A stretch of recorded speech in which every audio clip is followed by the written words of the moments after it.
আসসালামু আলাইকুম রহমতুল্লাহ বরকাত। শেখ, বর্তমান আমরা রয়েছি ঈদে মিলাদুল মাসে, ঈদু মিলাদুল নবী সাল্লাল্লাহু আলাইহি ওয়াসাল্লাম মাসে। সুতরাং এই সামনে আগামী 16 তারিখ, সেপ্টেম্বরের 16 তারিখে ঈদে মিলাদুল নবীর আপনার সরকারিভাবে এটা মানানো হবে, ছুটি দেওয়া হয়েছে। ঈদে মিলাদুল নবী সম্পর্কে একটু দয়া করে শরিয়াতের আলোকে, ইসলামের আলোকে বলবেন সম্মানিত দিনী ভাই বোনেরা। এটা অত্যন্ত গুরুত্বপূর্ণ এবং ইম্পর্টেন্ট একটি প্রশ্ন করেছে। ঈদু মিলাদুন নবী বা ঈদু মিলাদিন নবী, ঈদে মিলাদিন নবী, আসলে শব্দটা হবে ঈদু মিলাদিন নবী সাল্লাল্লাহু আলাইহি ওয়াসাল্লাম, ঈদু মিলাদিন নবী সাল্লাল্লাহু আলাইহি ওয়াসাল্লাম, কিন্তু এটাকে বাংলায় লেখা হয় ঈদে মিলাদুন নবী। এই দুটোর মধ্যে পার্থক্য কি? আগে পার্থক্য জেনে নিন। ঈদু মিলাদিন নবী এটা হচ্ছে আরবি শব্দ, আর ঈদে মিলাদুন নবী এটা হচ্ছে ফার্সি। আমাদের দেশে ঈদে মিলাদুন নবী লেখা হয়, ঈদু মিলাদুন নবী লেখা হয়। তাহলে বোঝা যাচ্ছে এটা ফার্সির থেকে এসেছে, আরবির থেকে আসেনি। অর্থাৎ এটা আরব দেশের মানুষ এটা করে নাই, আপনার পারস্য দেশে ফার্সি ভাষী যারা তারা এটা করেছে। অর্থাৎ এটা ইরাক, ইরান, আফগানিস্তান, ভারত, বাংলাদেশ, পাকিস্তান ইত্যাদি, এক কথা ভারত উপমহাদেশ।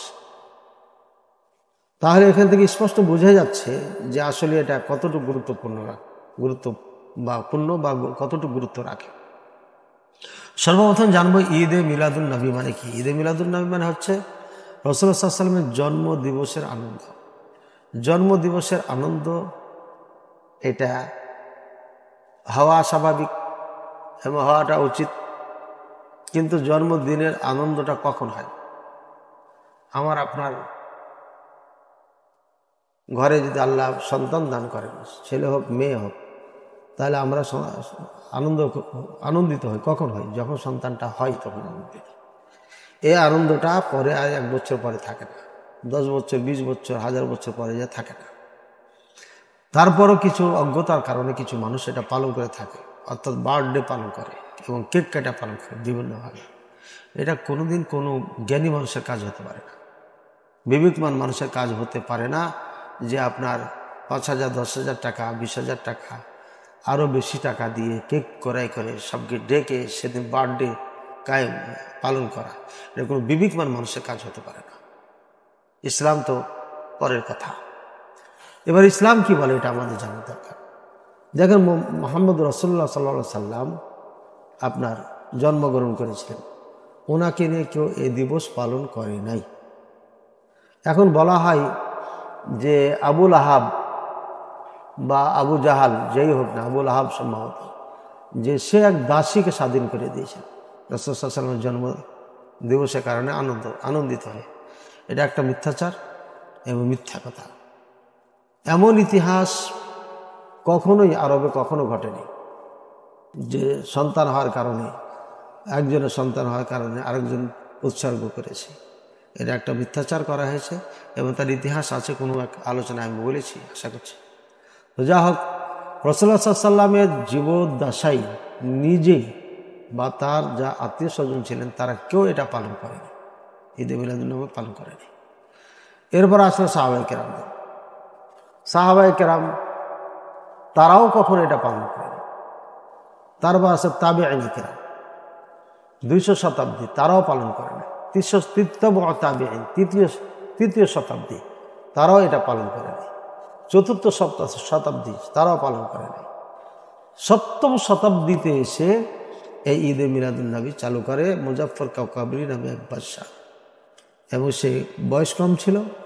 জনগণকে সলে বলে কলে কৌশলে ধর্মের নাম দিয়ে মুহাম্মদ সাল্লাল্লাহু আলাইহি ওয়াসাল্লামের মহব্বত ভালোবাসা দেখিয়ে ঈদে মিলাদুন নবী কায়েম করে, এবং কিছু মৌলবীকে ভাড়া করে নিয়ে এসে সেই কাজ করেছিল, যারা অজ্ঞর জালে ফেসেছিল, অর্থাৎ ভালো আলেম না, যাদেরকে বলা হয় দরবারে আলেম, দরবারের পাশাপাশি ঘুরতো, তাদেরকে দিয়ে কাজ করিয়েছে।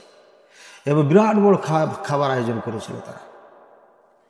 লাখ লাখ মুরগি জবাই করা হয়েছিল, হাজার হাজার উট জবাই করা হয়েছিল, খাসি দুম্বা জবাই করা হয়েছিল, দিয়ে এটা উদযাপন করা হয়। সেদিন থেকে 700 শতাব্দীর থেকে ঈদে মিলাদুন নবী দিবস পালন আপনার পায়। এবং এরা কারা করেছিল? এটা শিয়ারা করেছে, মানুষকে বোকা বানানোর জন্য মুসলমানদেরকে এটা শিয়ারা করেছে।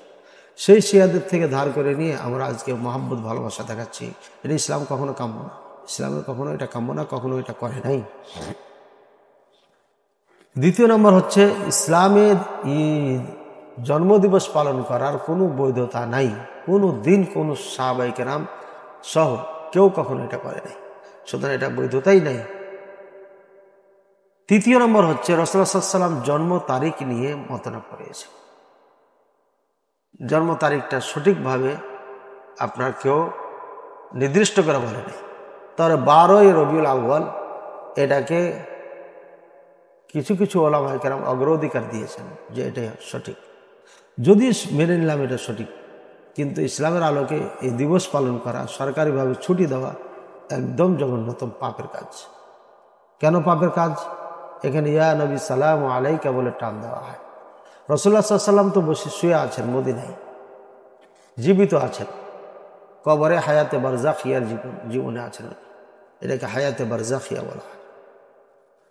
হায়াতে বারজাখিয়া অর্থাৎ আখিরাতের জীবন, এটা মরণের পরের জীবন। মরণের পরের জীবন দুনিয়ার সাথে কোনো সম্পর্ক রাখে না। রাসূলুল্লাহ সাল্লাল্লাহু আলাইহি ওয়াসাল্লাম জীবদ্দশায় নিজেই গায়েব জানতেন না। খায়বারে সেদিন বিষ মিশ্রিত গোস্ত 3 জন সাহাবী খেয়ে মারা গেলেন, আর নিজে যখন খেতে চাচ্ছিলেন, গোস্ত বলছে আনা লাহমুন মাসমুম, আমি বিষ মিশ্রিত গোস্ত, আমাকে খেয়েন না। গোস্তের কথা বলেছে, তখন রাসূলুল্লাহ সাল্লাল্লাহু আলাইহি ওয়াসাল্লাম বর্জন করেছেন, খাননি। এবং সেটারই অ্যাকশন মুখে চলে যায়, ভিতরে চলে যায়, এবং এই কারণে রাসূলুল্লাহ মারা যান। এই জন্য রাসূলুল্লাহ সাল্লাল্লাহু আলাইহি ওয়াসাল্লামের মৃত্যু শাহিদি মৃত্যু হয়েছে, এটা ওলামায়ে কেরাম বলে। সুতরাং রাসূলুল্লাহ সাল্লাল্লাহু আলাইহি ওয়াসাল্লাম যদি গায়েব জানতেন, তাহলে আগেই নিষেধ করতেন যে দাওয়াত খাওয়া যাবে না, সাহাবায়ে কেরাম তোমরা খাও না, এবং গোস্ত নিজেও খেতে যেতেন না। এমন অগণিত ইতিহাস আছে। মা আয়েশা রাদিয়াল্লাহু আনহার হার নেকলেস হারিয়ে গেছে, খুঁজে পান নাই, চলে গেলেন। খুঁজছে দেখেন, পরে যা দেখছে উটের নিচে পড়ে আছে। তাহলে রাসূলুল্লাহ সাল্লাল্লাহু আলাইহি ওয়াসাল্লাম গায়েব জানলে তো বলতে, উটটা উঠাও, উটের নিচে আছে। মা আয়েশা রাদিয়াল্লাহু আনহাকে রেখে চলে আসছেন। রাসূলুল্লাহ সাল্লাল্লাহু আলাইহি ওয়াসাল্লাম জানতে পারলেন না যে মা আয়েশা, আমাদের মা আয়েশা রাদিয়াল্লাহু আনহা থেকে গেছে। সুতরাং কেমনে আমরা বলি যে রাসূলুল্লাহ সাল্লাল্লাহু আলাইহি ওয়াসাল্লাম গায়েব জানেন? অবশ্যই হয়নি। জিবরাইল আলাইহিস সালাম এসে ফেরত গেছেন, বলে কেন আসলেন না? বলছে আপনার দরজায় শোয়ার ছবি যুক্ত কাপড় ছিল, তাই আসেনি।